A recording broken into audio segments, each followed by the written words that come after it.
মাংস না খেয়ে একদিন মাংসের এই স্টমাক কষা খেয়েই দেখুন, খেতে কিন্তু ভীষণ ভালো হয়।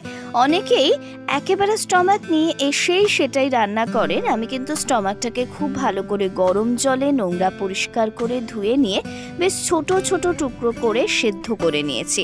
সাথে নিয়ে নিয়েছি টুকরো করে কেটে রাখা টমেটো, টুকরো করে রাখা পেঁয়াজ, ধনেপাতা, রসুন কুচি, লঙ্কা কুচি, আদা কুচি, ক্যাপসিকাম কুচি এবং টুকরো করে কেটে রাখা আলু। আর একবার চটপট চোখ বুলিয়ে দেখে নিন ঠিক কী কী নিয়েছি।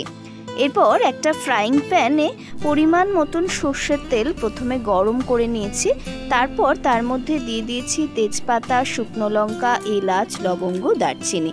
ভালো করে ভাজা ভাজা হয়ে গেলে তারপর তাতে টুকরো করে কেটে রাখা পেঁয়াজকেও লাল লাল করে ভেজে পেঁয়াজটাকে একটু পাশে সরিয়েই দিয়ে দিয়েছি টুকরো করে কেটে রাখা আলু পেঁয়াজ মোটামুটি ভাজা হয়ে গেলে হলুদ গুঁড়ো দিয়ে ভালো করে মিশিয়ে নিয়েছি। তারপর একটুখানি ঢাকা দিয়ে নিয়েছিলাম। ঢাকা খুলতেই দেখুন বেশ ভালো কিন্তু ভাজা হয়ে গেছে।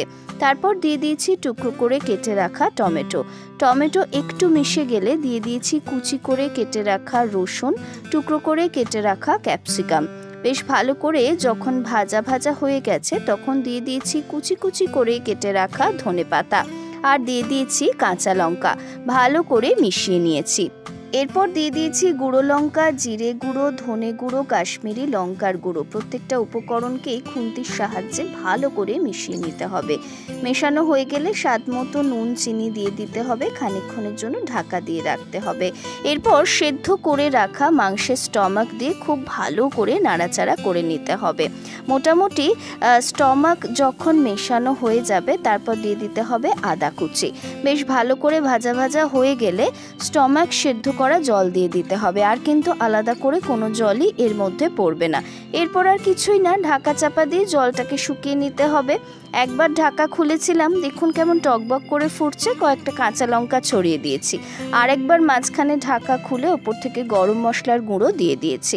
এইভাবে কষিয়ে কষিয়ে রান্না করলেই তৈরি হয়ে যাবে অসাধারণ চিকেন স্টমাক কারি।